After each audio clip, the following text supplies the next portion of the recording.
Size bir sual vereyim. Niye bazı insanlar riyaziyyatı rahat anlayır, digərləri isə yox? Maraqlısı isə budur ki, bu sizin zəka səviyyənizə görə deyil.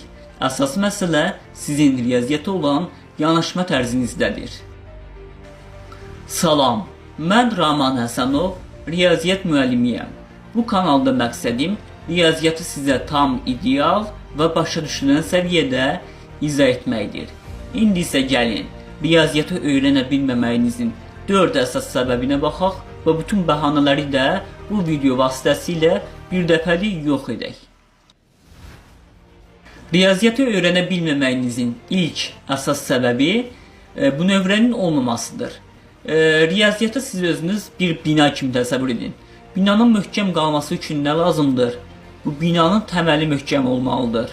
Riyaziyyatda da bu belədir. Əgər siz istəyirsinizsə riyaziyyatınız yaxşı olsun, riyaziyyatı yaxşı biləsiniz, təməl bilikləriniz mütləq möhkəm olmalıdır.